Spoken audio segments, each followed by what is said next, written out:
안녕하세요. 정의국 목사입니다.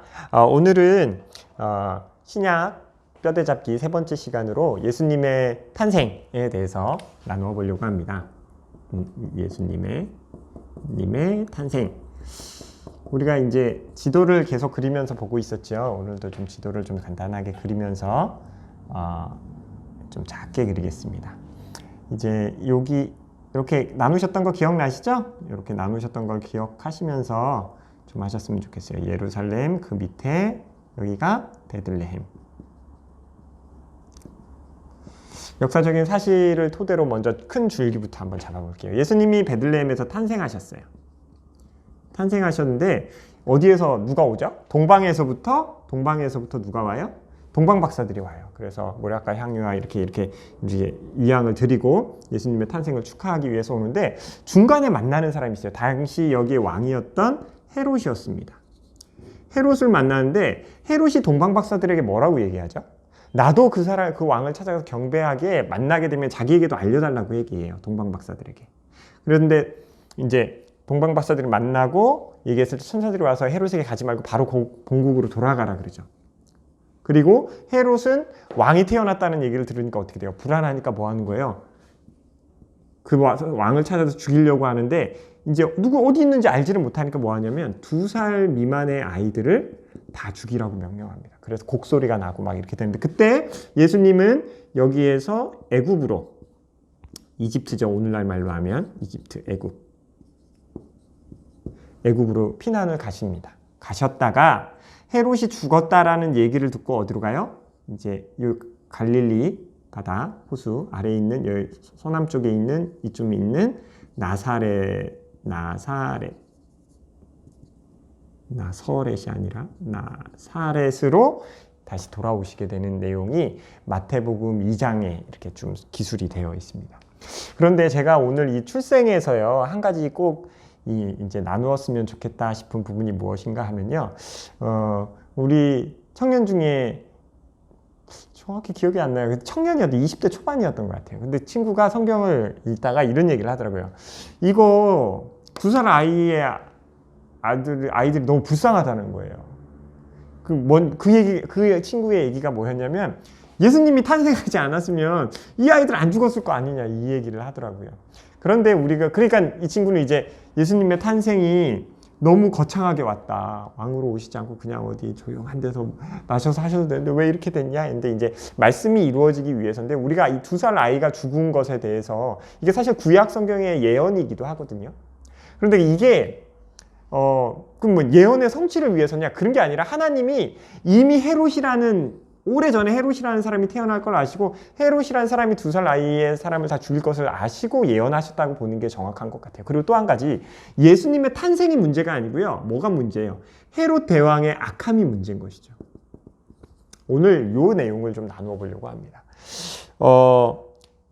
이 친구 얘기는 그건 거죠. 예수님이 이렇게 태어나시지 않았으면 2살 미만의 아이들이 죽지 않았을 것이다. 그 아이들은 불쌍하다. 그러니까 이건 예수님 탓이다. 이렇게 하는데 그것이 아니라 헤롯 대왕이요.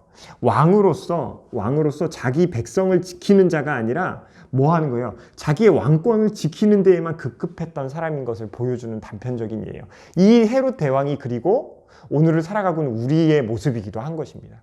이것은요, 타락한 인간의 모습을 보여주는 전형적인 모습이에요. 원래 왕은요, 자기 백성들을 잘 돌봐야 되는 사람이에요. 근데 뭐예요? 왕이 태어났다고 하니까 이 왕이라는 존재를 없애버려서 자기의 왕권을 튼튼하게 하고 자기 아들에게 왕권을 물려주고 싶었는지도 모르죠. 어찌됐건 그렇게 자기가 그 왕권을 계속 유지하고 싶었다는 거예요. 근데 문제는 뭐냐면 왕이라는 직책 안에 갇혀 있다 보니까 그 사람의 존재보다는 그 사람이 왕이라는 존재로 태어났다는 것에 주목하기 시작해요. 근데 이 왕으로 탄생하신 예수님이요, 당시에 그냥 한 살 애기예요. 태어났을 때 애기. 한 살이야 뭐야, 그냥 며칠 된 아기인 건 거죠. 그 아기가 이 왕권을 무너뜨릴 수 있느냐? 그럴 수 없어요. 이 로마로부터 적법성과 정토서 이 당시에 모든 것들을 갖고 있던 이 적법성을 가지고 있던 헤롯 대왕을 이 한 살 갓 태어난 아이가 이 왕권을 무너뜨릴 수 없습니다. 그리고 적어도 어떤 힘을 기르려면 한 30년은 있어야 돼요. 근데 재밌는 사실 뭔지 아십니까? 예수님이 애굽으로 피난 가셨다가 어린 유년 시절에 그 전에 헤롯이 이미 죽어버려요.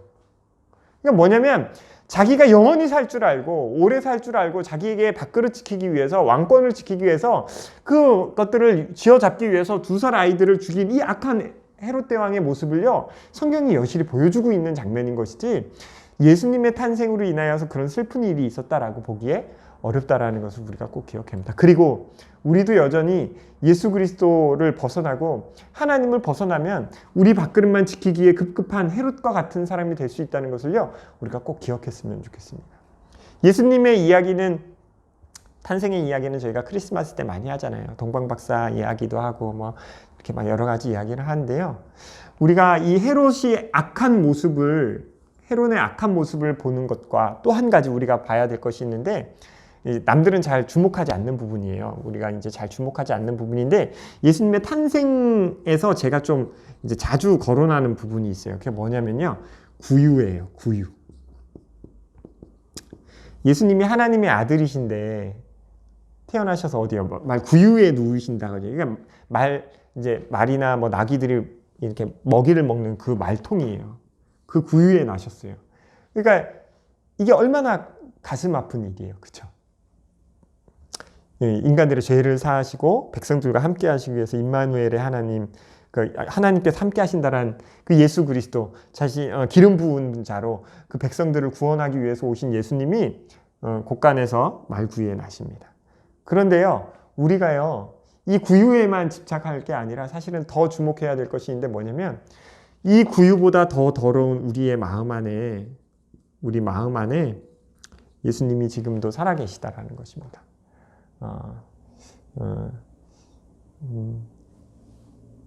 구유가 더러운 것이 아니라 사실은 사람의 마음이 더 더러운데도 하나님은 예수 그리스도를 우리의 마음 안에 지금도 주인으로 서게 도와주시고 인도하여 주시고 보내어 주십니다.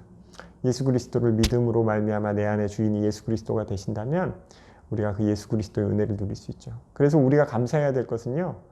제가 이 말구유를 보면서 예수님이 저 말구유에 오셨구나. 이거에 대해서 예수님을 불쌍히 여기고 긍휼히 여기라는 것이 아니라 진짜 이 말구유보다 더 더러운 우리 마음 안에 오신 예수 그리스도로 인하여 우리가 좀 기뻐하고 또 하나는 감사하고 또 무한한 신뢰와 모든 감사와 영광을 받으시기 합당한 하나님께 합당하게 올려드리는 우리의 삶이 되었으면 좋겠습니다. 탄생의 이야기에서 다룰 것 되게 많아요. 동방박사, 뭐 바친 예물들, 또 어머니와 아빠의 이야기, 또 누가 있을까요? 세례요한의 이야기, 뭐 여러 가지 이야기들이 있겠지만 짧게 탄생의 이야기에서 요것들을 좀 기억하시면서 그렇구나 예수님이 정말 어려운 환경과 상황 가운데서 태어나셨고 이런 죄인들을 구하기 위하여 정말 말구유라는 더러운 곳에 오셨고 또 그보다 더 더러운 우리 마음에 들어오셨구나라는 것을 기억하시면서 그 예수님의 그 헌신 또 우리가 다 따라갈 수는 없겠지만 그 예수님의 헌신을 본받아서 예수 그리스도의 장성한 분량에 이르는 우리가 되었으면 좋겠습니다. 제가 준비한 건 여기까지고요. 다음 시간에 또 뵙도록 하겠습니다. 감사합니다. 샬롬.